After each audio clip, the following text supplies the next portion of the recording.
Em 2005, Tom Cruise chamou sua ex-colega de elenco Brooke Shields de irresponsável depois que ela precisou tomar antidepressivos enquanto ela teve uma depressão pós-parto. Ele afirmou que Brooke estava espalhando desinformação e mascarando seus problemas e que poderia ter resolvido a situação apenas com exercícios e vitaminas. Depois de ser duramente criticado pela opinião pública, ele foi até a casa da atriz, pediu desculpas e divulgou o pedido de desculpas, provavelmente na tentativa de deixar a imagem dele um pouco menos comprometida. I've never agreed with psychiatry. Ever. Before I was a Scientologist, I never agreed with psychiatry. And then when I started studying the history of psychiatry, I started realizing more and more why I didn't agree with psychiatry. And as far as the Brooke Shields thing is, look, you got to understand, I really care about Brooke Shields. I think here's a wonderful and talented woman. And I want to see her do well. And I know that psychiatry is a pseudoscience. E a naturalidade e a confiança em que Tom proferiu esses absurdos provavelmente se deve à sua devoção à cientologia. E eu digo isso porque L. Ron Hubbard, que é o criador da cientologia, também tinha aversão a psicólogos e psiquiatras e dizia que somente os seus escritos e terapias poderiam ajudar pessoas em sofrimento ou fazê-las se tornarem as melhores versões de si mesmas. E de fato fica bem mais fácil e sedutor acreditar na eficácia da religião, quando o garoto propaganda não é apenas um dos galãs mais prestigiados, bem-sucedidos e requisitados de Hollywood, mas também um símbolo da cultura estadunidense. Para vocês terem uma ideia do que era Tom Cruise durante os anos 80 e 90, depois do lançamento de Top Gun em 1986, o recrutamento de jovens americanos para a Marinha cresceu em 8%. A estética militar virou tendência de moda na época e as vendas de óculos Ray-Ban aumentaram em quase 50% após o sucesso do filme. E Tom Cruise não era apenas um símbolo de masculinidade moderna, ele também era conhecido pelo carisma, pela boa forma e por dispensar os dublês em cenas arriscadas de ação. No entanto, toda essa personalidade enérgica do Tom Cruise nem sempre era vista de uma forma genuína. Muitas pessoas tinham uma sensação de estranheza quando assistiam às suas entrevistas. A diretora de Psicopata Americano chegou a dizer que Christian Bale se inspirou em Tom Cruise para compor o perturbador personagem Patrick Bateman, que é o protagonista do filme. Ela diz que depois que ele assistiu a uma entrevista com Tom, o Bale ficou fascinado com a simpatia intensa e sem profundidade do Tom, além da forma que ele parecia não ter nada por detrás dos olhos. Então, pelo que eu entendi aqui, ele quis dizer que o Tom ele tinha um olhar vazio, por assim dizer. O Tom Cruise é bastante conhecido pelas suas entrevistas, né, por esse jeito inusitado que ele tem às vezes de falar. Em um outro momento que deixou as pessoas um tanto quanto perplexas aconteceu em 2004, durante o programa do David Letterman. Ele estava sendo entrevistado e aí no meio de gargalhadas histéricas ele contou uma história de quando ele cortou o oxigênio de um passageiro enquanto ele atuava como piloto de um avião. Does anything like that ever happen to you? Have you ever had been woozy at altitude? No, but I fly. I'm a pilot, and I was one time we were flying to Colorado, and I was flying this airplane that we had to go on oxygen, and the winds were better at a higher altitude, so we climbed up, and I realized that we couldn't stay at that altitude if on oxygen. I had to descend because I didn't have enough oxygen. So I had a passenger in the back, so we figured out, you know, me and the co-pilot, that if we turned the oxygen off in the back guy, that we could make it at this altitude.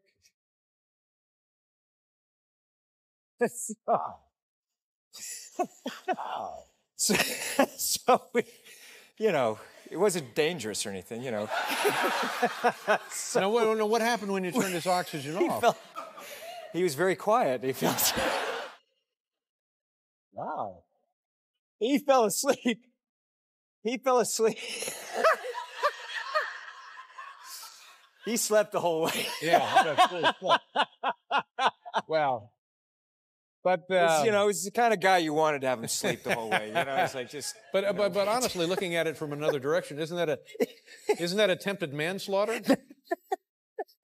Just turn a guy's oxygen off?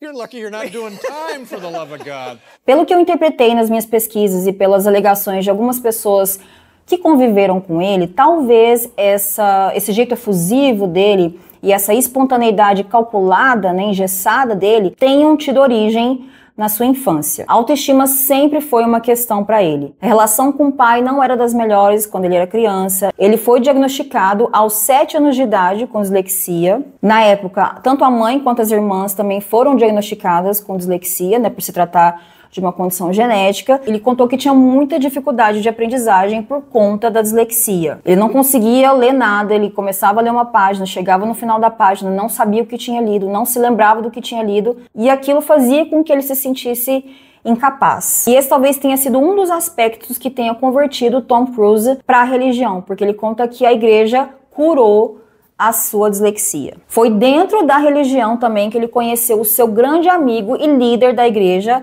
David Miscavige. E aqui é um ponto curioso que eu notei durante as minhas pesquisas, porque eu assisti a algumas entrevistas do Tom Cruise e eu assisti também a uma entrevista do David Miscavige. Ele vai dar uma entrevista ao longo da vida dele toda. Mas tem também outros vídeos, né, institucionais que rolam dentro da cientologia, e eu percebi que os dois têm formas de falar muito parecidas. E depois, vendo alguns depoimentos de ex-cientologistas, eles falaram que era como se o Tom Cruise tivesse personificado a figura do David Miscavige. Aí eu vi que essa sensação que eu fiquei não tinha vindo do nada. Alguns ex-cientologistas mencionaram também que os dois têm alguns problemas parecidos de autoestima, os dois têm estaturas parecidas, né? A gente sabe que isso foi uma questão para o Tom Cruise, né, porque ele não correspondia aos padrões de Hollywood na época. Então eles comentaram nessas lives que eu assisti que os dois até usam aqueles sapatos com salto embutido, sabe, para disfarçar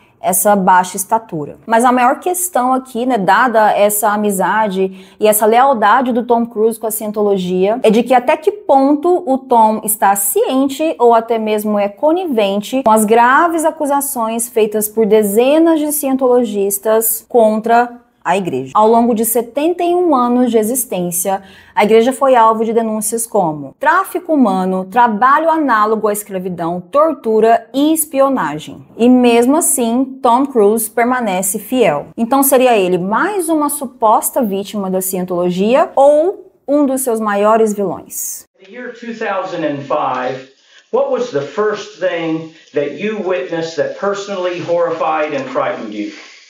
I witnessed Mr. Miscavige physically punching in the face and wrestling to the ground another very senior executive at Scientology International level. Did you ever begin to receive, or were you ever the recipient of any violence?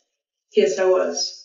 One time I was called into a conference room and asked some questions, and he ordered his secretary to slap me, and she slapped me so hard I fell over into the chairs. Mr. Miscavige ordered his communicator to break my finger if I didn't answer his question. You yourself ever received physical violence from Mr. Miscavige? There was really only one physical incident where he was very angry and he walked around a very long conference table to get to me. He was yelling and he came up like as if he was going to choke me, but he didn't. He basically grabbed my shoulders and shook me while he was yelling at me. Were you used to, in your life, getting beaten up? Was that something you were used to? No, never. And you were a 40-something-year-old woman with a very, very respected job. Yes. E, gente, só um parêntese aqui nesse vídeo. Tudo que eu trouxe nesse vídeo, eu me baseei em depoimentos de ex-cientologistas, no documentário Going Clear, de 2015, que é baseado em um livro. Eu vi que esse documentário estava disponível pela Max, mas depois parece que não está disponível no Brasil. Eu assisti pelo YouTube. Alguém subiu ele aqui no YouTube, então eu assisti, só que ele tá todo em inglês. Então, infelizmente, algumas pessoas não vão conseguir ter acesso, mas todos os pontos importantes que citaram o Tom Cruise, eu vou destrinchar aqui nesse vídeo. Eu também usei artigos, manchetes, alguns tabloides, eu vou deixar claro aqui quando for uma notícia mais sensacionalista, e também numa biografia não autorizada do Tom Cruise, mas eu vou deixar todas as fontes aqui fixadas nos comentários. Thomas Cruise Mapother IV, mais conhecido como Tom Cruise, nasceu em uma família católica no dia 3 de julho de 1962 em Syracuse, Nova York. Ele era o terceiro de 4 filhos, sendo o único menino. A sua mãe, Mary Lee South, era professora e atriz amadora, e o pai, Thomas Cruise Mapother III, era um engenheiro elétrico. Aos 14 anos, o Tom já tinha estudado em 15 escolas diferentes e viveu também uma boa parte da sua vida no Canadá. E o motivo era porque o pai era bastante instável nos empregos que ele arrumava, então eles se mudavam com frequência, ele vivia pulando de um emprego para o outro, então eles dificilmente ficavam em um lugar por muito tempo. E segundo o próprio Tom Cruise, ele era verbal e fisicamente abusivo com os filhos. Em uma entrevista que ele deu uma vez, ele descreveu o pai como um agente do caos. Ele comparou o pai com os valentões que batiam nele na escola. E ele descreveu o que ele pensava e como ele se sentia quando estava perto do pai.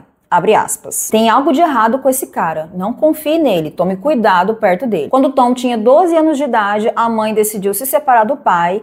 Então eles mudaram, né? Ela levou todos os filhos. E o reencontro entre pai e filho aconteceu somente 10 anos depois, no leito de morte do pai. O pai dele teve câncer, ele estava internado em um hospital e ele aceitou conversar com Tom somente se eles não tocassem em assuntos do passado. Apesar de todas essas dificuldades, o Tom conseguiu encontrar refúgio nos esportes e no teatro. A vida acadêmica dele não era muito boa, né, por conta da dislexia, então o esporte foi uma luz no fim do túnel para ele naquele momento. Ele chegou até a pensar em seguir carreira como lutador profissional, mas ele teve uma lesão no joelho, então ele acabou desistindo dessa ideia. Por causa disso, ele passou a se dedicar cada vez mais às peças de teatro da escola, e foi então que ele descobriu a sua verdadeira paixão. E desde aquela época, a religião, a espiritualidade pareciam ser coisas que passavam pela cabeça dele. Durante a adolescência, ele ouviu um sermão de um padre chamado Rick Schneider e depois disso ele decidiu que seguiria carreira religiosa. Ele estava pensando em se tornar um padre. Mas um amigo da época dele acabou contando em uma entrevista que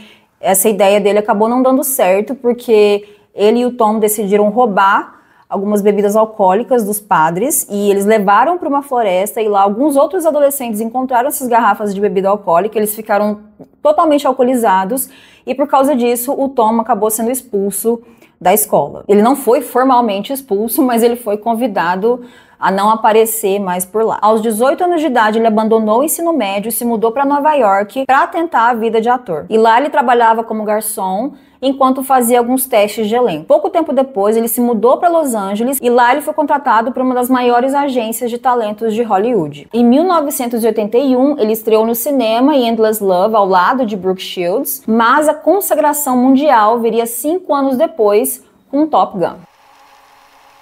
Tom teve seu primeiro contato com a cientologia por meio da sua primeira esposa, a atriz Mimi Rogers. Ela é filha de um membro influente da igreja e, portanto, cresceu dentro desse universo. E, gente, talvez vocês achem estranho o fato de eu estar falando igreja, mas é assim que eles se denominam. Isso foi até uma estratégia do Hubbard na época, né, dele se equiparar a outras religiões mais disseminadas. Eu até, quando estava escrevendo o roteiro, eu fiz um apanhado, assim, da história do Hubbard, mas eu decidi não colocar, porque senão ia ficar muito extenso, talvez não iria sair um pouco da ideia do vídeo, então eu não trouxe, mas só para vocês terem uma ideia, a esposa do Hubbard, ela conta depois que se separou dele, de que ele tinha falado que ele tinha feito, né, algum dinheiro, né, vendendo alguns livros da cientologia, da ideia que ele tinha, disse pra ela que a única forma de você conseguir fazer dinheiro de verdade era montando uma igreja, porque dessa forma eles não precisavam pagar impostos, né? Então tudo que ele arrecadasse ali iria direto para ele. Eles se conheceram em 1985 durante um jantar, enquanto Tom ainda filmava Top Gun. Em 1986, aos 24 anos, Tom Cruise assumiu publicamente que havia ingressado na cientologia. E esse foi o mesmo ano do lançamento de Top Gun que lançou ele para o estrelato mundial. No ano seguinte, eles se casaram.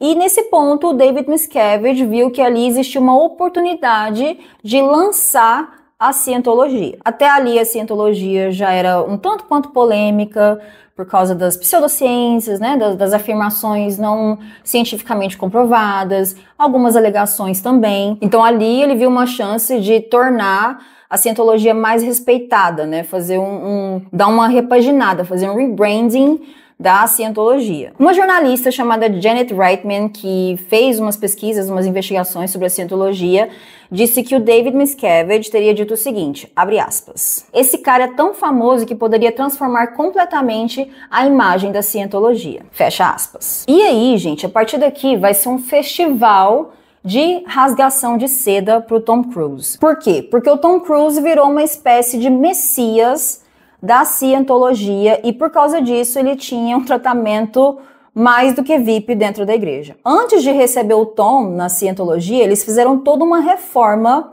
na sede da igreja. Eles pintaram todas as paredes por dentro, por fora. Eles ordenaram que os funcionários fizessem uma limpeza profunda, uma faxina mesmo. Eles também chamaram, né, jardineiros para reestruturarem todo o jardim, fizeram todo um paisagismo para recebê-lo. E eles também instruíram esses funcionários a não falarem, não dirigirem a palavra a Tom Cruise. Eles também não podiam olhar pro Tom Cruise, né, olhar no olho dele, porque talvez isso seria muito desrespeitoso, né, invasivo por parte dos funcionários. E eles também tinham que obrigatoriamente chamá-los de senhor. Ou seja, a imagem que eu tenho aqui é de um príncipe, né, de uma realeza chegando e os súditos ali, né, tinham que agir de acordo. Depois disso, o David levou o Tom Cruise para almoçar, né, ele preparou alguns almoços exclusivos para ele no navio que era do Hubbard, porque eles tinham, né, um navio, ele tinha uma pira com o navio, ele era um ex-agente da Marinha, militar da Marinha, então ele tinha essa afeição por navios, né? Então eles levaram o Tom para lá, serviram uma mesa de banquete para ele. E nesse momento, os outros membros da cientologia começaram a pensar, poxa, mas né, eles sempre falaram que não poderia haver esse tipo de tratamento diferenciado, que as pessoas, né, somos todos iguais aqui. Então outros membros ali, até membros da elite, né, dentro da cientologia, que é o Sea Org, eles começaram a falar, poxa, mas a gente tá aqui trabalhando duro, porque eles faziam serviços braçais, pesados mesmo, ganhando 40 centavos a hora. Enquanto isso, Tom Cruise estava tendo todo tipo de tratamento VIP dentro da sede da igreja, enquanto eles às vezes não tinham nem o que comer direito, segundo alguns relatos. E aí nisso contam que o David levou o Tom para dar uns passeios de moto, levou ele para assistir filmes na sala de cinema que tinha na sede. E aí, ao que parece, Tom Cruise tinha muito medo de armas. E depois que o David descobriu isso, ele levou o Tom Cruise para um treino de tiros até que ele ficasse confortável. Em seguida, ele reformou todo o stand de tiros para receber o Tom Cruise novamente. E o que contam os ex-cientologistas é que em pouco tempo eles ficaram mais do que amigos, eles ficaram irmãos mesmo. Eles contam que pouco tempo depois, o Tom Cruise passou a ir todos os fins de semana para a sede de helicóptero. O Tom conseguiu permissão para conduzir algumas terapias que eram oferecidas dentro da igreja.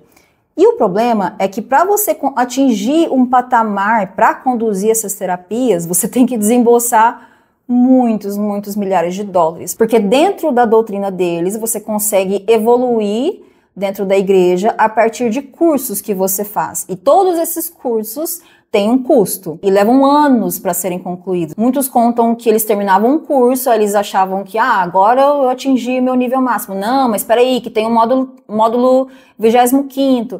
Então eles iam ali prendendo, né, as pessoas. Então é dito que essas pessoas, elas precisam ficar ali por longos e longos anos dentro da igreja, estudando e comprando esses módulos até atingirem um certo patamar para poderem ter autorização para conduzir essas terapias. E o Tom Cruise, só pelo fato dele ser Tom Cruise, poderia conduzir essas terapias, o que deixou muitos fiéis, né, muitas pessoas assim um pouco intrigadas, né, ué, mas qual é a verdadeira regra aqui, né? E não foi só o Tom Cruise que passou a adentrar o universo do David Miscavige. O David passou também a frequentar os sets de filmagem junto com o Tom. Nas filmagens do filme Dias de Trovão, o David estava ali do ladinho do Tom, acompanhando todas as filmagens. E eles até pularam de paraquedas juntos. Além disso, os ex-cientologistas que conviveram na época com eles alegaram que o David começou a dar presentes caríssimos pro Tom Cruise. O David teria supostamente customizado todas as motocicletas e os carros do Tom Cruise. Se o Tom decidisse que queria uma limousine, eles arrumavam uma limousine para ele na hora, do jeitinho que ele queria. Eles também decoraram todo o hangar do Tom, que é uma garagem de aviões, e instalaram todos os equipamentos audiovisuais na casa de Tom Cruise. Então, assim, pelo que eles contam, era como se a cientologia fosse um gênio da lâmpada pro Tom Cruise, só que com desejos ilimitados. E isso vai chegar num ponto, gente, que, sinceramente, eu não sei.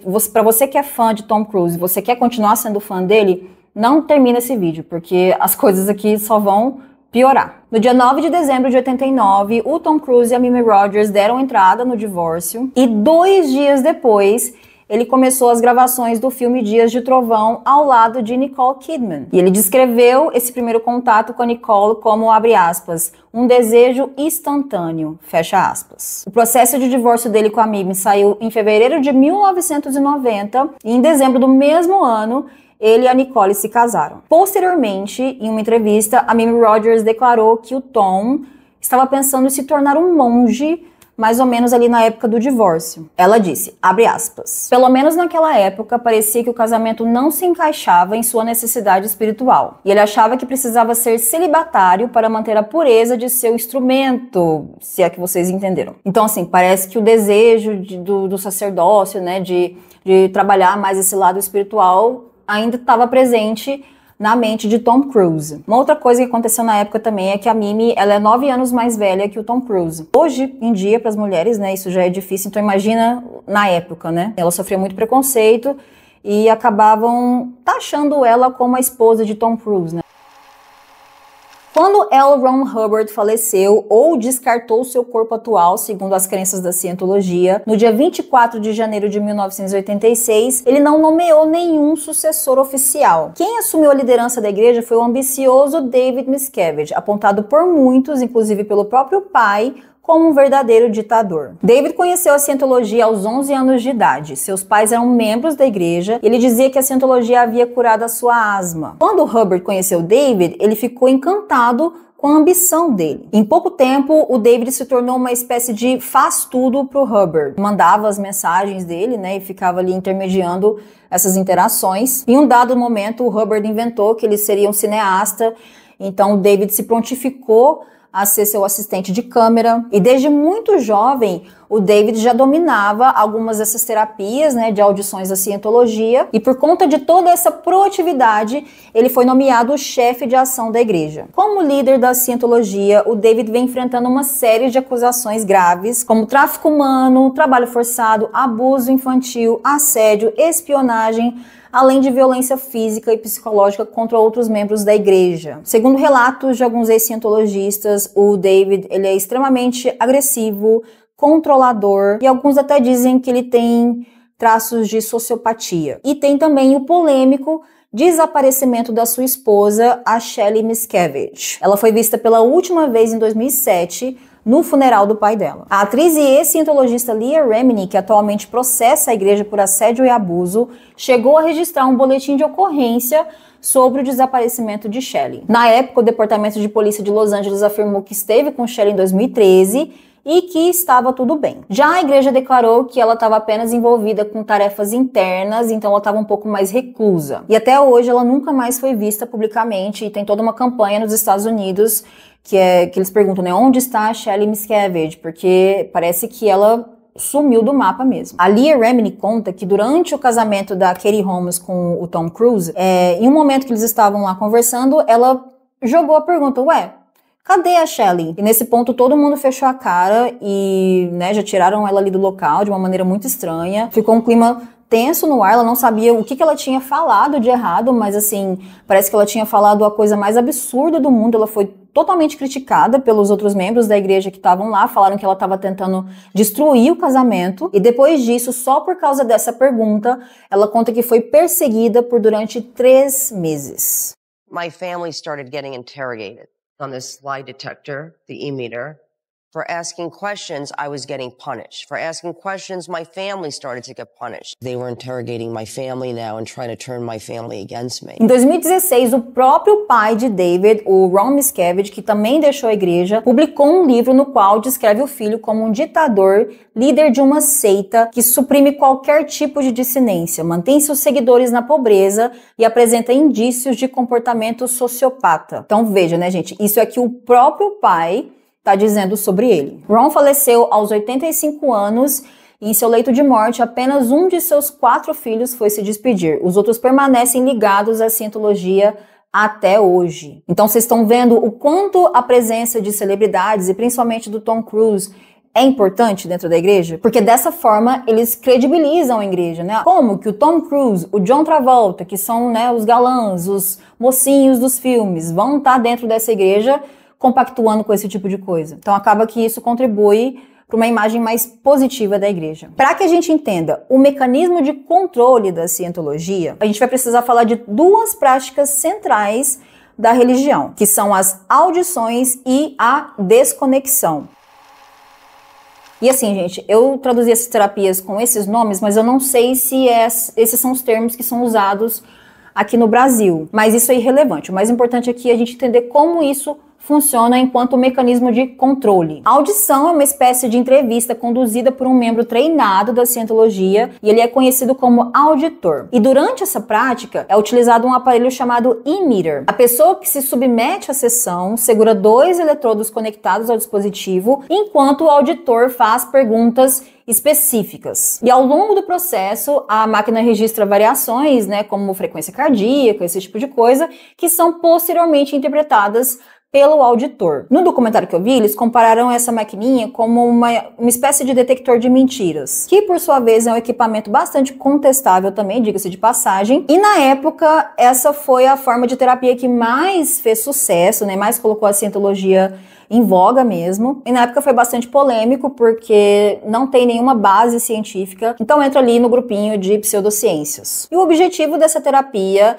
é conseguir identificar esses traumas do passado, né, como que o corpo da pessoa reage quando essas perguntas são feitas, e segundo eles conseguem detectar coisas até de vidas passadas. E eles fazem isso para identificar tudo que está impedindo essas pessoas a atingirem um estado clear, né? Por isso o nome do documentário Going Clear, que é mais ou menos o nirvana deles lá. E aí durante as sessões, as pessoas acabam contando coisas íntimas da vida delas, até mesmo comprometedoras. A maioria delas estão ali, né, vulneráveis, precisando de ajuda. Só que o que alguns cientologistas alegam é que a maioria dessas audições podia estar sendo usada como instrumento de chantagem, e alguns deles acreditavam que isso poderia ter acontecido com o John Travolta. Eu sei que o vídeo é sobre o Tom Cruise, mas eu preciso contar essa parte aqui do John Travolta só para vocês entenderem a dimensão do que a gente está lidando aqui. Se você não quiser ouvir essa parte, pode pular o vídeo, mas eu garanto que isso aqui vai ser muito importante pra gente entender. Antes de Tom Cruise, John Travolta era o maior astro de Hollywood ligado à cientologia. Ele entrou na religião em meados dos anos de 1970, quando estava prestes a alcançar a fama. Lá, a igreja designou Sylvia Taylor, também conhecida como Spanky Taylor, como uma das suas assessoras. E lá eles têm isso, gente, assim, quando uma pessoa entra, principalmente uma pessoa importante, né, como John Travolta, Tom Cruise, eles designam um assessor a essas pessoas. E por causa dessa convivência, os dois acabaram se tornando grandes amigos. Num dado momento, o superior da Sylvia ficou doente e a cientologia negou atendimento médico. Ela contestou a ordem e por causa dessa rebeldia, ela foi enviada para um programa disciplinar. Na época, ela tinha uma filha recém-nascida de 10 meses, que foi tirada do cuidado dela e colocada em uma creche da própria cientologia. E a Sylvia conta que os lugares que elas ficaram eram completamente insalubres. O local que a Sylvia ficou era lotado, frio, úmido. Eles deram um colchão encharcado para ela e para os outros habitantes ali do lugar para dormir ali em cima do telhado. E segundo ela, eles trabalhavam por 30 horas seguidas e descansavam 3. E os serviços eram assim, manuais e pesados mesmo, gente. E sabe como que eles se alimentavam? Eles se alimentavam com as sobras de outros grupos, né, de outros membros de elite que iam lá, comiam. Então, o que sobrava ali na mesa era o que eles comiam. Sabe aquele filme O Poço?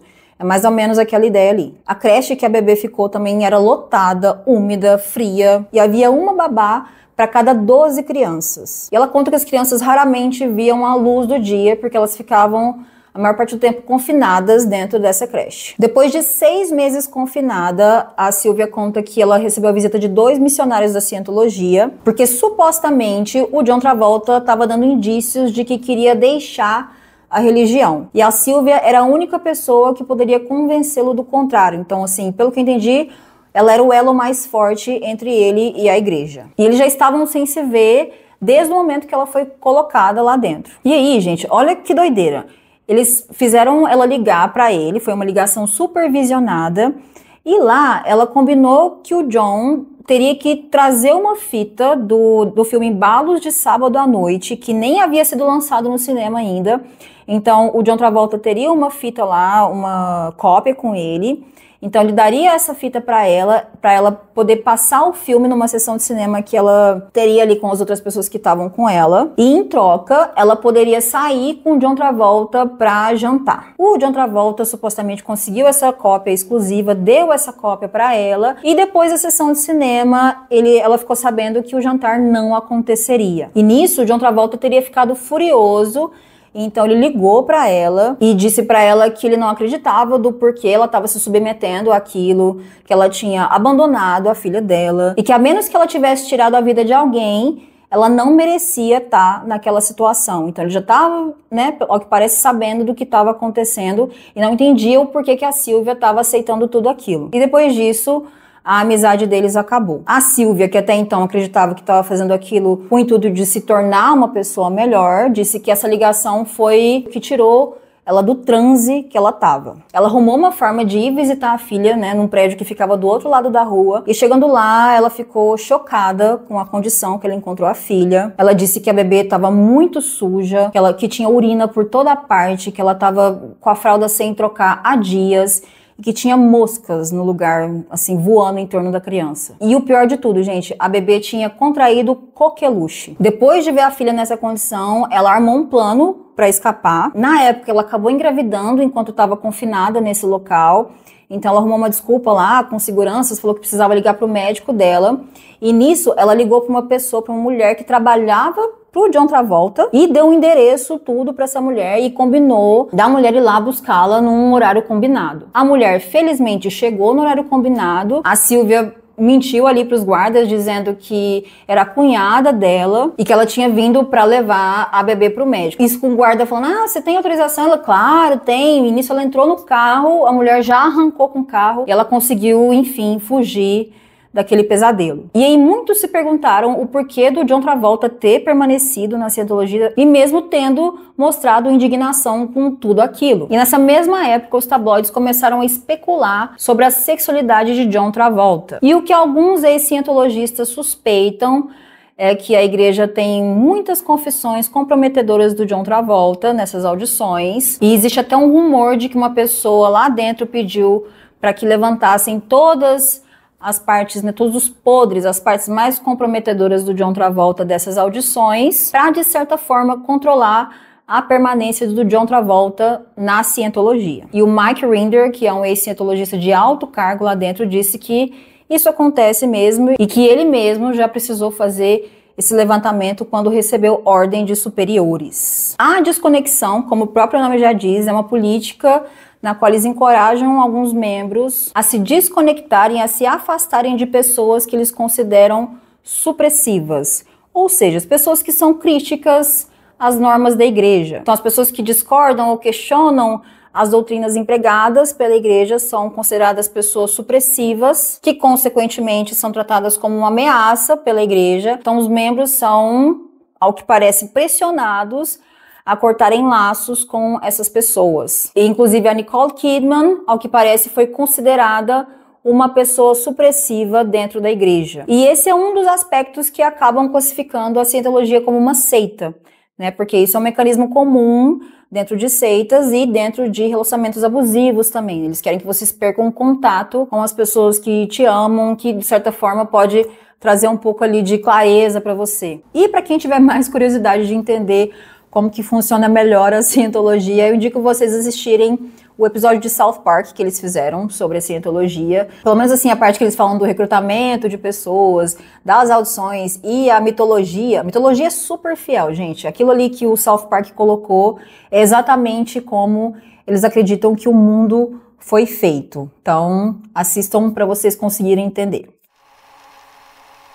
Em uma entrevista para a revista do Jur, Nicole contou que ficou encantada por Tom quando se conheceram e logo se sentiu perdidamente apaixonada por ele. Abre aspas, eu teria ido até os confins da terra por ele. Ao que parece, a química entre eles foi instantânea, eles se apaixonaram perdidamente quase no primeiro encontro, mas o Tom vivia um dilema. Por quê? Porque o pai da Nicole Kidman, ele é um psicólogo renomado na Austrália e, como a gente sabe, a cientologia não aceita, né? Eles têm aversão tanto à psicologia quanto à psiquiatria. Então, o fato da Nicole ter um pai psicólogo e, mais do que isso, manter contato com esse pai, a tornava uma pessoa perigosa para a igreja. E aí vocês podem imaginar, né, que o David Miscavige não gostou nem um pouco dessa aproximação dos dois. Ao longo do casamento de 11 anos, eles tiveram 2 filhos, a Isabella Jane Cruz, que foi adotada em 1992, e Connor Anthony Cruz, adotado em 95. Em 2007, a Nicole revelou a Vanity Fair que eles perderam um bebê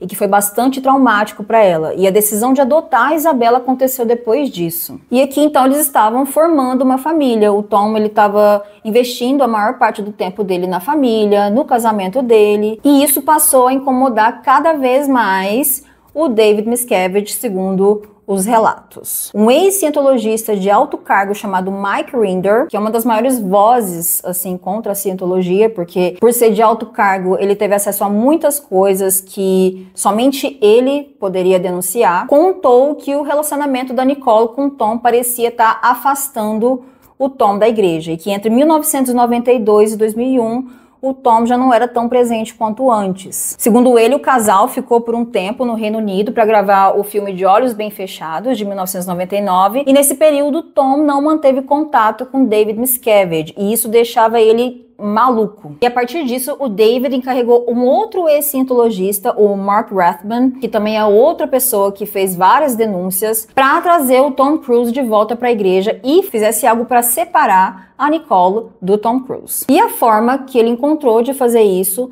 foi através das terapias de audições. O Mark conta que ao longo de 3 anos ele conduziu dezenas de audições com o Tom e que ele tinha que passar todo o relatório para o David. O que ficou subentendido é que durante essas audições o Mark talvez coletasse ali informações que eles poderiam usar de certa forma, né, manipular essas informações para colocar uma pulguinha ali atrás da orelha do Tom, né, e mostrar para o Tom que talvez aquele relacionamento não seria tão bom assim para ele. Isso não foi o suficiente, então eles tomaram atitudes um pouco mais drásticas. O Mark foi instruído a contratar detetives para investigar a vida da Nicole, e chegou um dado momento que o próprio Tom Cruise pediu para o Mark grampear os telefones da Nicole Kidman. Ele conta que ficou até um pouco na dúvida, assim, chegou a falar com o David, né, falou, olha, o Tom tá me pedindo isso, no qual o David respondeu, mas que diabos, apenas o faça. Então ele contratou um investigador que instalou todas essas escutas dentro da casa da Nicole, e todas essas gravações eram enviadas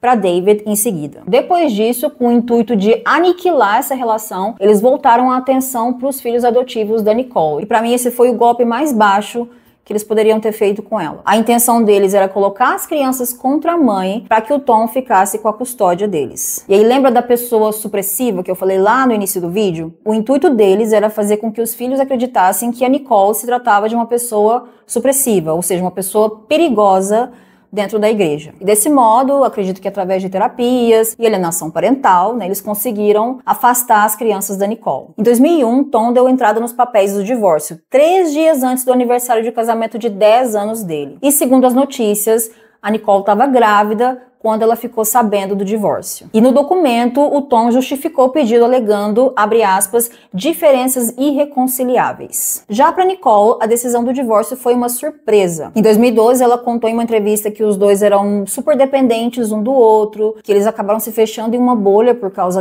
do assédio, né, da mídia, e que ela acreditava que a vida deles era perfeita, e ela ficou abismada com a rapidez do término. Ela também disse que demorou muito para se curar de tudo isso, e que foi um choque para o seu sistema. Depois da separação, os filhos escolheram ficar com o pai, e a esse ponto eles já estavam bastante envolvidos com a igreja, então eles ficaram morando em Los Angeles com o pai. Os filhos mantiveram pouquíssimo contato com a Nicole, eles quase não se viam. Em 2007, ela deu uma declaração dizendo que os filhos a chamavam pelo nome e não de mãe, e que isso a deixava muito triste. Anos após o divórcio, a Nicole falou mais uma vez sobre a relação quase inexistente com os filhos. Abre aspas, eles fizeram a escolha de serem cientologistas e como mãe, meu dever é amá-los. Ela chegou a tentar uma aproximação com os filhos, mas aparentemente eles não deram nenhum tipo de abertura para ela. Enquanto os dois estavam sob a custódia do pai, eles praticamente se fecharam dentro da Scientology, eles pararam de frequentar a escola regular e passaram a frequentar a escola dentro da sede da Scientology. E eles conviviam somente com os membros de dentro da igreja. E ao que tudo indica, o Connor rompeu completamente os laços com a mãe. Uma reportagem da revista Hit World, publicada em 2024, revelou que aos 29 anos, ele vivia em uma casa própria dentro de um complexo da Scientology na Flórida.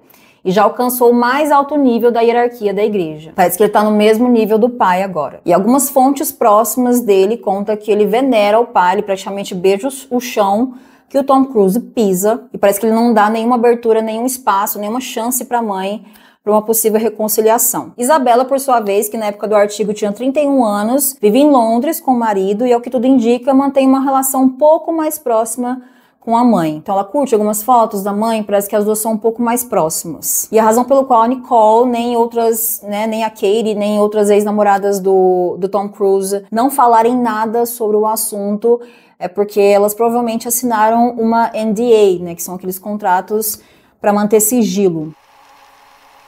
Pouco tempo depois do divórcio com a Nicole, o Tom assumiu um relacionamento com Penélope Cruz. Eles se conheceram durante as filmagens do filme Vanilla Sky, de 2000, enquanto ele e a Nicole ainda estavam casados. Assim que o divórcio foi concluído, eles assumiram um namoro. Na época, houve rumores de uma possível traição, mas eles nunca confirmaram nada, e o relacionamento deles durou cerca de 2 anos. E as especulações eram de que a Penélope não teria aceito se converter para a Scientology, mas ela nunca confirmou nada, e aparentemente parece que eles tiveram um relacionamento bom mesmo depois do término. Em 2004, David Miscavige criou uma medalha para homenagear Tom, reconhecendo-o como o membro mais fiel e influente da Scientology. E a ideia era mostrar Tom Cruise como um verdadeiro embaixador global da Scientology, destacando seu papel como a maior estrela de cinema e seu trabalho em divulgar a fé para o mundo. E para isso, eles também produziram um vídeo campanha de 35 minutos para evidenciar a presença dele na igreja. E esse vídeo, gente, era para ter circulado somente dentro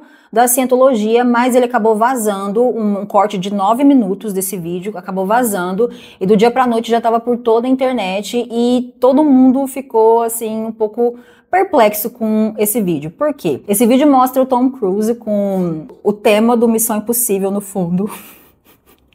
Esse vídeo mostra o Tom Cruise com o tema de Missão Impossível no fundo, e aí mostra ele andando assim, falando com confiança, falando sobre a Scientology. Só que assim, gente, é muito vergonha alheia, sabe? Eu vi esse trecho e realmente assim, talvez pra época não fosse tão vergonha alheia assim, mas pra gente agora assistir, nossa, dá muita vergonha. E na época isso repercutiu muito mal, porque sempre, a Scientology teve meio a escândalos.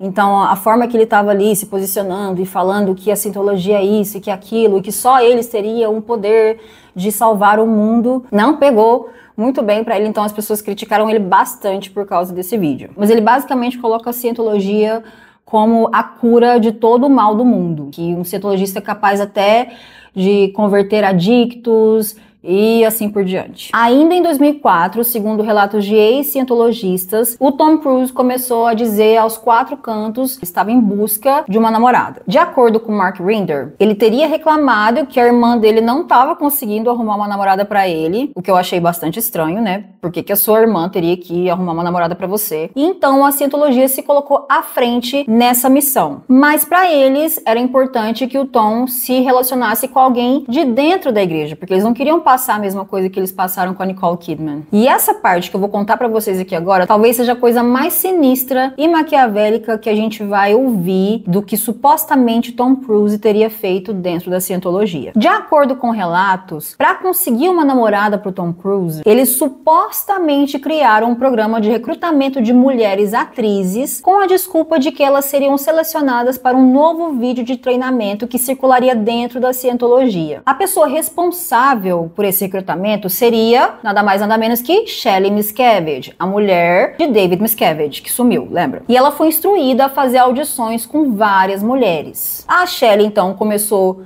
a fazer audições com essas meninas e uma das perguntas, curiosamente, era o seguinte: o que você acha de Tom Cruise? Então as meninas aceitaram a fazer parte dessa seleção porque elas acharam que estariam fazendo isso para um vídeo e não que elas estariam sendo selecionadas para namorar o Tom Cruise. Eu não sei, gente, assim, para mim isso tem um nome, eu não vou falar aqui porque eu não quero me comprometer, mas muito estranho, muito estranho. A candidata selecionada foi uma jovem iraniana de 24 anos chamada Nazanin Boniadi. Na época, Tom Cruise tinha 42 anos, o que dá aí uma diferença de 18 anos entre eles. Os pais da Nazanin, eles já eram cientologistas, então ela praticamente cresceu dentro da igreja, assim como a Mimi Rogers. Ela era extremamente dedicada à igreja e ela realmente acreditava que iria mudar o mundo através da cientologia. Então, a princípio, eles disseram para ela que ela receberia uma missão especial dentro da cientologia, sem mencionar em nada a respeito de Tom Cruise, nada disso. E aí depois disso, ela começou a ser preparada para receber Tom Cruise enquanto namorado. O David Miscavige teria então supostamente atribuído o caso a um alto funcionário lá da igreja chamado Greg Wilher, e esse cara colocou ela num programa, num treinamento por cerca de um mês. Então ela fez parte de entrevistas filmadas, audições e todas essas coisas. Depois disso, ela foi levada para um prédio chamado Celebrity Center, que é o centro das celebridades, que é um dos braços da igreja, né, que eles usam para atrair celebridades de Hollywood. E lá ela foi meio que isolada, né, separada do restante da família e dos amigos também. E do namorado, porque na época ela tinha um namorado também. E esse namorado era parte da igreja também. E isso era um problema, né? Porque se ela tinha um namorado, como que ela poderia namorar Tom Cruise? Então o que eles fizeram? Eles pegaram algumas fitas, algumas gravações do namorado dela e eles acharam ali uma confissão dele em que ele dizia que havia traído a Nazanin. E eles mostraram esse áudio para ela, no qual ele relata isso, e ela depois terminou com ele. Depois disso, ela foi levada para um dentista e eles tiraram os aparelhos dela, mesmo não, né, parece que não estava na hora de tirar o aparelho, mas eles tiraram o aparelho dela para ficar mais apresentável pro Tom Cruise. Aí deram um banho de loja nela, levaram ela para várias boutiques de Beverly Hills e depois levaram ela no cabeleireiro do Tom Cruise para deixar o cabelo dela do jeitinho que o Tom Cruise gostava. E até então diziam para ela que tudo aquilo que ela estava fazendo fazia parte da missão humanitária da igreja. Então ela precisava estar no seu melhor para se encontrar com demais líderes mundiais. Ela só descobriu do que se tratava a tal missão quando ela foi levada para Nova York para se encontrar com o Tom Cruise. E aí, né, às vezes algumas pessoas até pensam assim, nossa, mas a mulher levou um banho de loja, né, foi no dentista, foi no cabeleireiro, blá blá blá, vai se encontrar com um dos maiores astros de Hollywood na época, assim, né, do que ela tá reclamando? Gente, ela estava sendo tratada como um produto, né, por assim dizer. Mas ainda vai ter gente que vai falar, nossa, mas ela, né, teve a sorte grande. Não. Isso foi mais ou menos o que a mente confusa dela conseguiu interpretar na época, porque ela, né, ficou assustada com o que estavam falando para ela, porém ela pensou assim, poxa, mas é o Tom Cruise, né, e dentro da cientologia ele era muito importante. Então acabou que ela viu aquilo ali como algo positivo e eles acabaram engatando num relacionamento. Em menos de um mês, eles já estavam morando juntos, até que um dia eles ficaram sabendo que o David Miscavige iria visitá-los na casa deles. Só que a casa em questão ficava em Colorado, em Telluride, e lá é uma região montanhosa. Então, o que acontece? O ar ali fica rarefeito, né? Tem pouca oxigenação e a Nazanin não estava acostumada com isso. E além disso, ela estava de TPM, não estava ali se adaptando com o clima do local, estava passando muito mal e com enxaqueca. O David chegou, então, com toda aquela eloquência dele, e por ser metade iraniana, ela não conseguiu entender muito bem o sotaque carregado do David Miscavige, que ele tem um sotaque americano bem carregado. Então ela ficou muito assim, perguntando, oi, né, desculpa, você pode repetir, por favor? Ela ficou um pouco confusa, e aí parece que ele se exaltou, ele achou que ela não estava dando a devida importância para ele, então ele acabou indo embora e ficou totalmente ofendido por isso. No dia seguinte, o Tom Cruise ficou enfurecido com o comportamento dela e durante a discussão ele teria dado um soco na mesa e pelo que é contado, o rosto dela estaria a alguns centímetros desse golpe que ele deu na mesa. E enquanto isso, ele gritava para ela dizendo que ela havia insultado o líder da igreja. 2 semanas depois, o Tom Cruise a dispensou. Ah, ele terminou com ela? Não, gente. Ele mandou um agente lá, um assessor dele lá de dentro da Scientologia, terminar o relacionamento com ela. Diz que ele estava na academia, assim, ela conseguia ver ele através do vidro, e ele simplesmente terceirizou o término deles. Ela não conseguiu nem ter uma última conversa com ele. Ela foi descartada. Mas espera aí que piora mais um pouco. E aí depois disso, alguns membros da Scientologia supostamente teriam ido até o apartamento dela e da mãe dela e acabado aniquilado com tudo. Fotos dos dois, tudo que era de prova, assim, de relacionamento, cartas, eles sumiram com tudo. A Nazanin ficou extremamente abalada e ela caiu na bobeira de desabafar com uma amiga dela que era de dentro da Scientologia também. Essa amiga contou imediatamente a um outro membro da igreja que a Nazanin tinha contado tudo para ela. Eu acredito que provavelmente ela deve ter assinado uma NDA, né, para não falar nada sobre o assunto, e ela acabou contando algo que não era para ela contar. E depois disso, quando chegou no ouvido dos superiores, ela acabou recebendo algumas punições. Ao que parece, ela concordou com essas punições, né? A pessoa, quando ela tá dentro, né, desse sistema, né, de opressão, ela acaba aceitando certas coisas por achar que ela é culpada, né, que ela que fez algo de errado. E a punição dela, gente, era lavar o banheiro com uma escova de dente. Ela obrigatoriamente tinha que ficar de cócoras, né, ou de joelhos, enquanto pessoas ali do convívio dela passavam e haviam naquela situação. Então era uma situação que se criou assim de vexatória mesmo, sabe, para humilhá-la diante de todos. Depois disso, a Nazanin, ela se tornou uma atriz, ficou famosa, ela chegou a atuar em algumas séries, mas ela nunca falou publicamente sobre o assunto porque eles acreditam, né, que ela deve ter assinado algum tipo de contrato. No entanto, o autor do livro, Going Clear, conseguiu acesso a um depoimento do FBI em que ela contou toda a sua experiência. Em 2012, a revista Vanity Fair publicou uma matéria reforçando a denúncia com depoimentos de outros membros da igreja. Posteriormente, a Nazanin e a família deixaram a Scientologia. Ela trabalhou como atriz por um tempo, mas hoje em dia ela tá mais sumida e hoje ela atua mais como ativista de direitos humanos no Irã.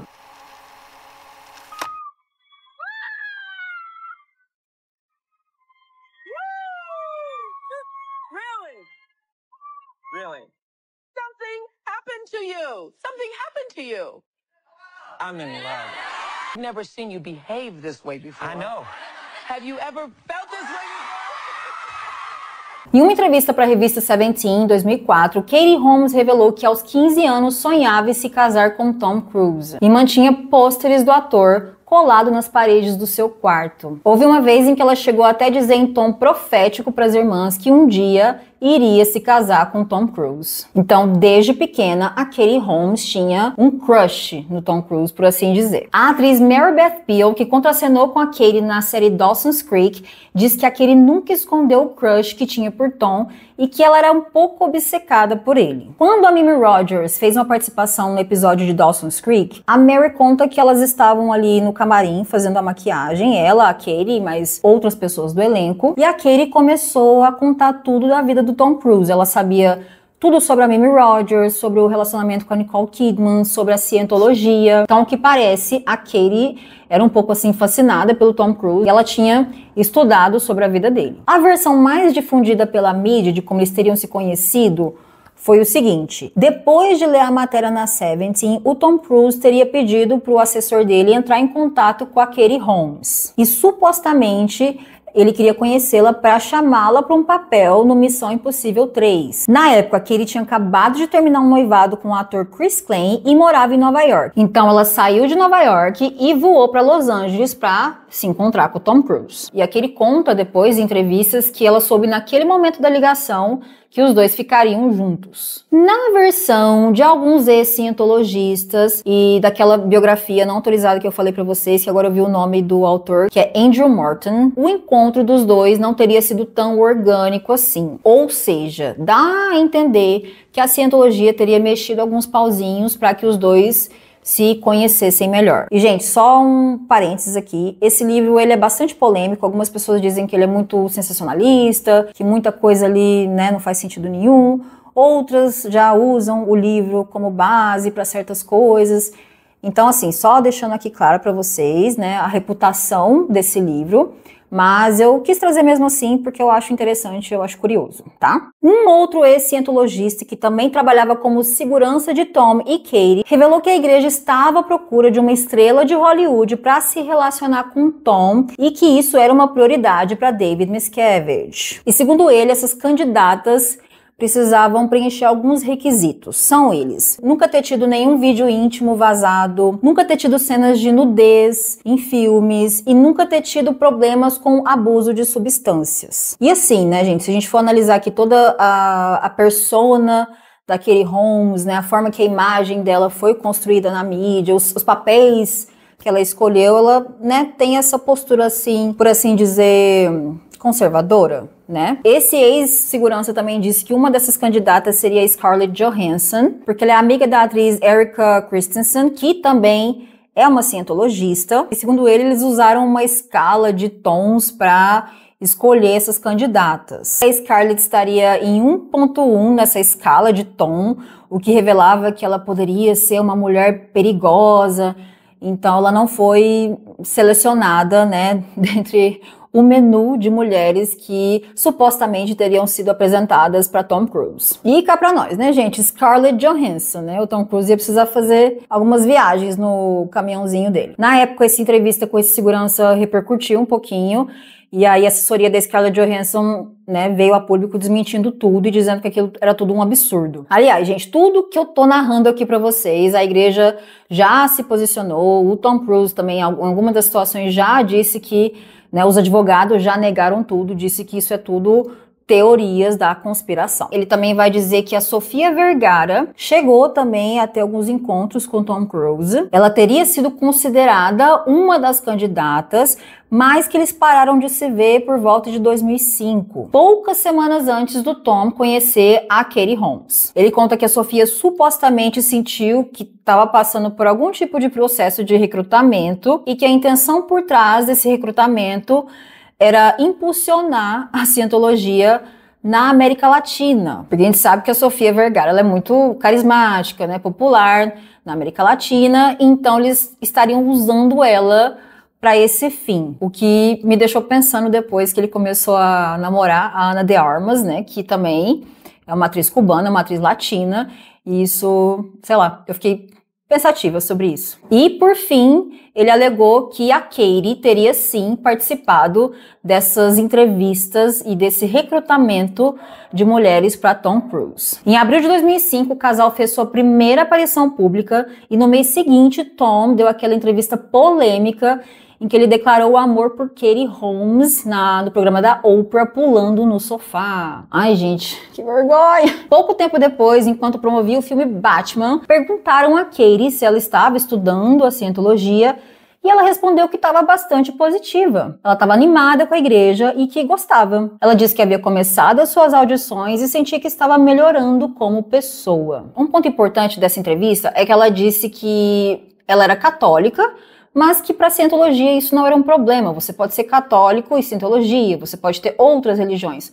Mas a gente sabe que não é assim que funciona lá dentro. Eles gostam de exclusividade. Depois disso, o Tom foi perguntado sobre o que a Katie estava achando da cientologia e ele disse que ela estava amando. Gente, nessa época, tudo era sobre Tom Cruise e Katie Holmes. Eles eram um casal, assim, de Hollywood e eles eram bem assediados pela mídia mesmo. E nesse mesmo período, a Katie passou a circular publicamente com uma amiga e assistente chamada Jéssica Rodrigues. Então elas eram vistas no shopping, passeando, e em outras situações que parecia ali que as duas tinham uma amizade também. Elas eram inseparáveis. E na época isso também foi o maior bafafá, porque a Jéssica Rodrigues foi contratada pela cientologia. E elas se tornaram um encarne depois que a Katie conheceu o Tom. Nessa matéria que eu vi, alguns amigos, supostos amigos, revelaram anonimamente que eles estavam um pouco preocupados com a Katie. Essa fonte disse que a Katie tinha se afastado de várias pessoas da vida dela, ela tinha demitido também toda a equipe dela e que havia recusado um papel no qual ela fazia uma pessoa adicta. E eu também vi algo sobre uma cena dela que foi cortada. Parece que tinha uma cena lá mais quente e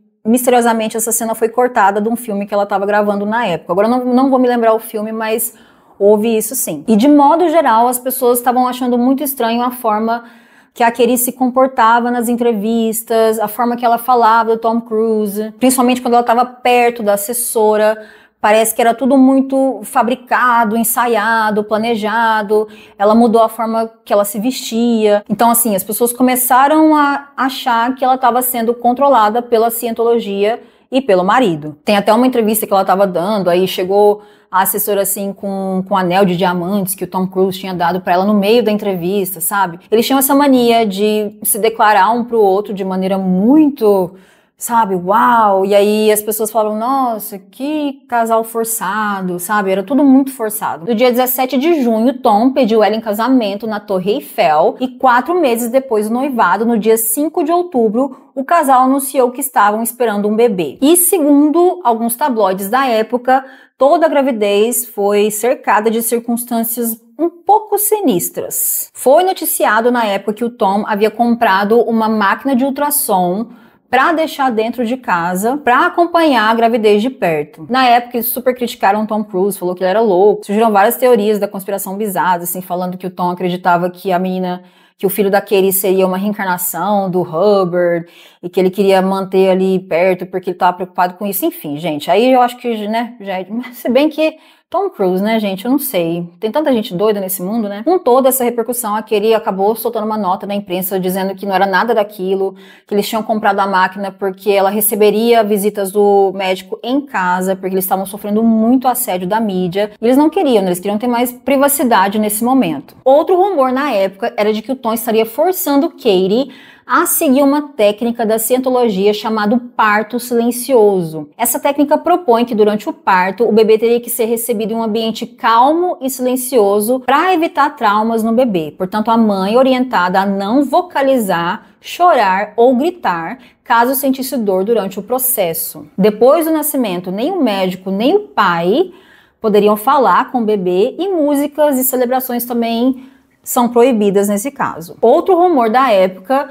foi que Tom queria que o parto acontecesse em um barco. Até que faz algum tipo de sentido, né? Porque o Hubbard, ele era meio obcecado com barcos, né? Navios, navegação. Talvez seria alguma espécie de homenagem. Não sei, gente. São rumores, tá? Nada confirmado. E nesse ponto, alguns indícios já mostravam que a Katie estava bastante envolvida com a cientologia. Ela nunca falou abertamente sobre essa conversão, mas poucos dias antes do nascimento da filha, Tom deu uma entrevista para a ABC News falando sobre a gravidez, esclarecendo os rumores que estavam surgindo na época. Ele disse que a mídia entendeu tudo errado sobre os preceitos do parto silencioso e que não se tratava de uma forma de opressão, que a Katie podia tomar remédios e anestesia, que aquilo ali não era proibido pela cientologia. Por quê, gente? Quando ele falou aquilo da Brooke Shields, as pessoas já ficaram assim, nossa, porque a cientologia, eles são meio anti-ciência, eles não gostam de medicação, né, esse tipo de coisa.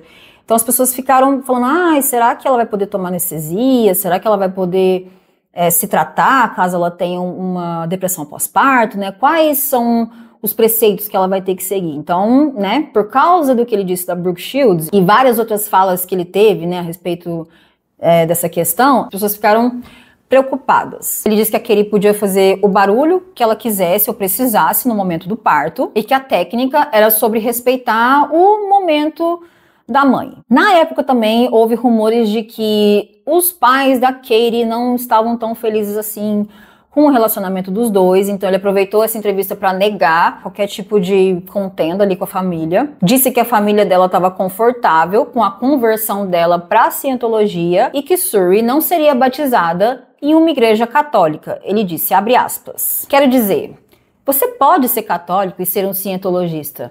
Pode ser judeu e ser um cientologista, mas nós somos apenas cientologistas. Então aqui ele rebateu o que a Katie tinha dito anteriormente, né, de que ela poderia ser católica e cientologista. Eu acho que foi aqui que os problemas realmente começaram, gente. Bom, no mês seguinte seria o lançamento do filme Missão Impossível 3, então possivelmente ele deve ter sido assessorado para esclarecer, né, porque na época, né, isso estava tomando uma proporção muito grande, então ele achou que talvez seria melhor dar essas explicações, eu imagino. Apesar das especulações, Suri Cruise nasceu em um hospital tradicional de Los Angeles no dia 18 de abril de 2006. No dia 18 de novembro do mesmo ano, Tom e Katie realizaram sua cerimônia de casamento em um castelo ao norte de Roma. Ao contrário do casamento com Nicole, que foi algo mais reservado, esse foi bastante luxuoso, mas Tom manteve o mesmo padrinho, David Miscavige. E isso, gente, é uma coisa que eu esqueci de comentar. O David foi padrinho do casamento da Nicole com Tom Cruise e padrinho do segundo casamento dele também. Como vocês viram, né, gente, a Scientologia, ela foi preenchendo todas essas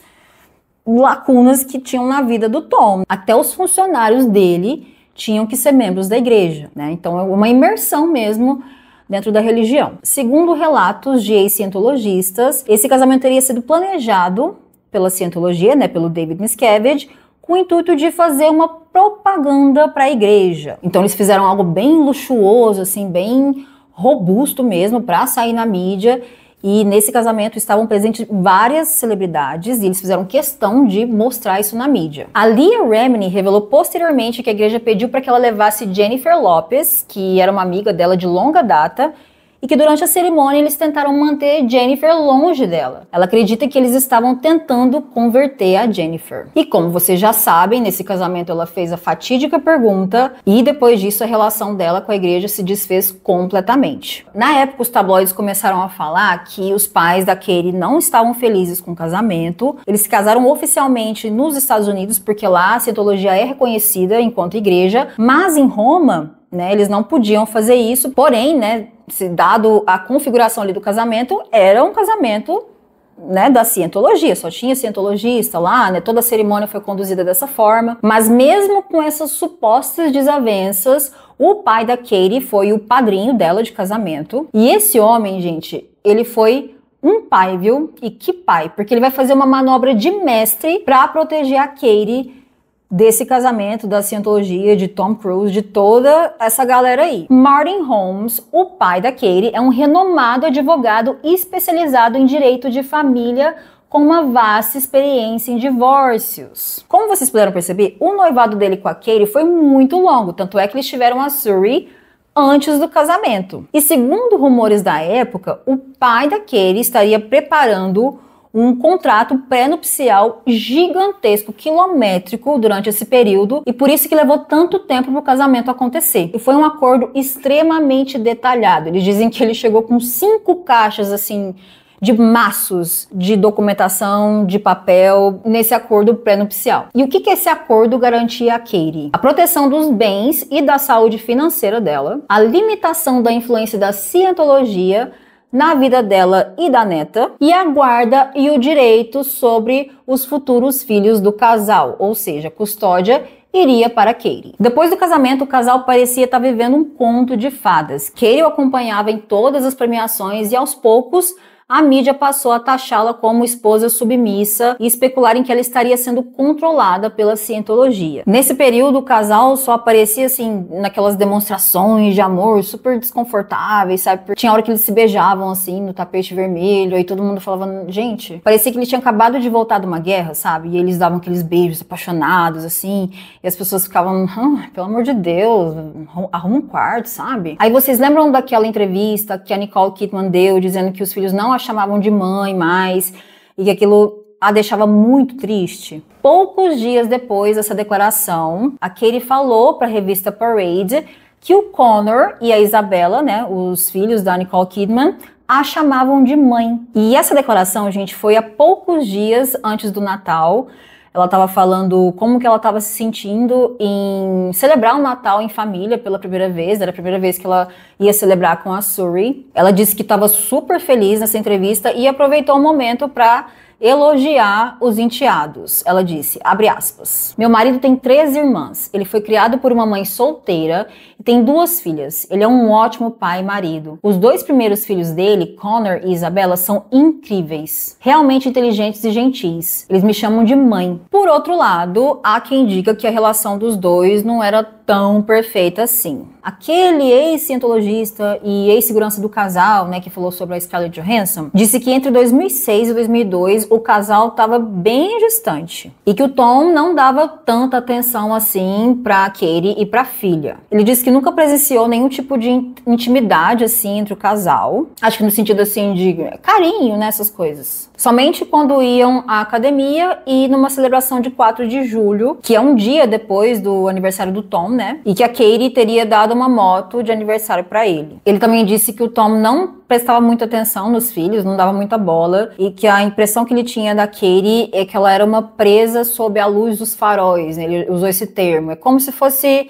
vamos supor assim, um animal, né, que tá ali em uma situação vulnerável, como se ela estivesse sempre em perigo, né, em apuros. E, novamente, todas essas alegações foram desmentidas pela igreja. Mas, aparentemente, o casal começou a dar sinais, sim, de que a relação não estava indo muito bem. A Katie já não aparecia tão entusiasmada assim com o relacionamento, né, como anteriormente, em algumas entrevistas. Eles passaram a ficar mais distantes também. A Katie passou até a voltar a usar os tipos de roupas que ela usava antes de conhecer o Tom. Então todo mundo ficou ali achando que alguma coisa estava errada. Em janeiro de 2008, aquele vídeo lá do Tom Cruise, da Scientologia, viralizou na internet. Então, assim, foi um momento ali de queda, né, da imagem dele. Então, a situação ali não estava muito boa pro Tom Cruise. Mas, contrariando todas as especulações, a Katie deu uma entrevista em 2009, narrando ali mais ou menos como que era o dia a dia do casal. Ela disse, abre aspas, estamos todos juntos, gostamos de estar juntos, jogamos Yahtzee, jogos de tabuleiro, Scrabble, fazemos churrascos, festas na piscina, brincamos de Os Três Porquinhos, e a Suri é o lobo mau. Tom lê livros de histórias pra Suri e todos nós damos risada. Quando toca uma música boa, ele começa a dançar. Assistimos a filmes na cama, recentemente Madagascar e Cinderela para Suri. Nós realmente nos divertimos muito. Tudo parecia bem até que em 2012 a Katie entrou com um pedido de divórcio e, ao que parece, Tom teria sido pego de surpresa. Ele havia acabado de dar uma entrevista para Playboy elogiando a Katie e nesse momento ele estava na Alemanha gravando para o filme Oblivion